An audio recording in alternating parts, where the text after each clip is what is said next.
জনাব নুরুল হক নূর নেতা আছে আছে সেই নেতা এক তালে এক সুরে তালে তালে তাল মিলিয়ে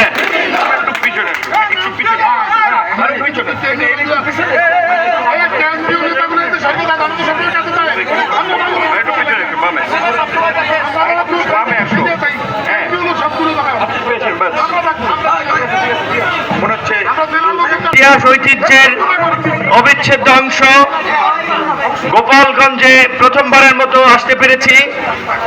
আল্লাহর কাছে কৃতজ্ঞতা প্রকাশ করছি এবং আমাদের এই আগমনকে সফল ও সার্থক করে তোলার জন্য গোপালগঞ্জ গণ অধিকার পরিষদ এবং গণ অধিকার পরিষদের অঙ্গ সংগঠন আমাদের নেতৃবৃন্দ যারা পরিশ্রম করে সংক্ষিপ্ত সময়ের মধ্যে এই পথসভা আয়োজন করেছেন এবং সার্থক করেছেন, তাদের কাছে আমি একটা অভিযোগ দিয়ে যেতে চাই।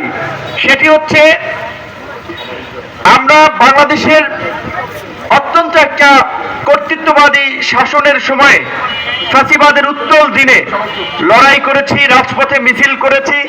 সেই মিছিল করতে গিয়ে আমাদের রক্ত ঝরেছে, আমরা হামলার শিকার হয়েছি, আমরা মামলার শিকার হয়েছি, আমাদের শারীরিকভাবে মানসিকভাবে আঘাতপ্রাপ্ত হয়েছি, কিন্তু হাল ছেড়ে দেই নাই। আমরা আমাদের ব্যক্তিগত স্বার্থ চরিতার্থ করার জন্য আমরা এই আন্দোলন সংগ্রাম করি নাই। আমরা গণতন্ত্র, ভোটের অধিকার, মানুষের মৌলিক অধিকার প্রতিষ্ঠার জন্য আমরা এখানে এসেছি। আমরা একটা পথসভা করব, কিন্তু আজকে আমাদেরকে কেন এতগুলো আইন শৃঙ্খলা বাহিনী, আমাদের সংখ্যা, এটা তো গোপালগঞ্জের মানুষের যে দীর্ঘদিনের ট্র্যাডিশন, ঐতিহ্য, তাদের যে আতিথেয়তা, সেটার কিন্তু বিপরীত একটা দৃশ্য উপস্থাপন করে। যদিও আমরা শতভাগ আত্মবিশ্বাসী যে গোপালগঞ্জের মানুষ আমাদের সাথে দুর্ব্যবহার করবে না, হিসেবেই গ্রহণ করবে, কারণ আমরা, কিন্তু তারপরেও কিছুদিন আগে যেহেতু একটি অঘটন ঘটে গিয়েছে, যার ফলে প্রশাসন, আমাদের নেতা কর্মীরাও অনেকে হয়তো মনে করেছে একটু একটা নিরাপত্তা ব্যবস্থা নিলে সেটা আমাদের সকলের জন্য ভালো, যে কোনো ধরনের অনাকাঙ্ক্ষিত পরিস্থিতি এড়ানো যাবে। কিছুদিনের যে অনাকাঙ্ক্ষিত ঘটনা, সেখানে আমি শুনেছি প্রায় 18,000 মানুষ নাকি মামলার আসামি হয়েছে। তো এই যে 18,000 পরিবারের যে ভোগান্তি, দুর্ভোগ, কষ্ট, সেটা কি কারোর জন্য ভালো কিছু হয়েছে? আমি কিন্তু ব্যক্তিগতভাবে চাইনি, আমরা এটা প্রত্যাশা করি না।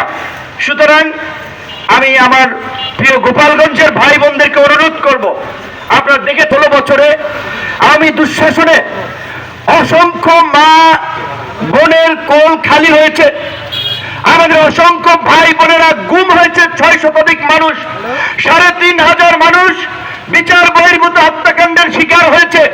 এই জুলাই গণ অভ্যুত্থানে 2,000 মানুষকে প্রাণ দিতে হয়েছে, 32,000 মানুষের অঙ্গহানি হয়েছে। এগুলোকে আমরা অস্বীকার করতে পারবো? আমরা পারবো না। আমাদের চোখের সামনে সেই দৃশ্যগুলো রয়েছে।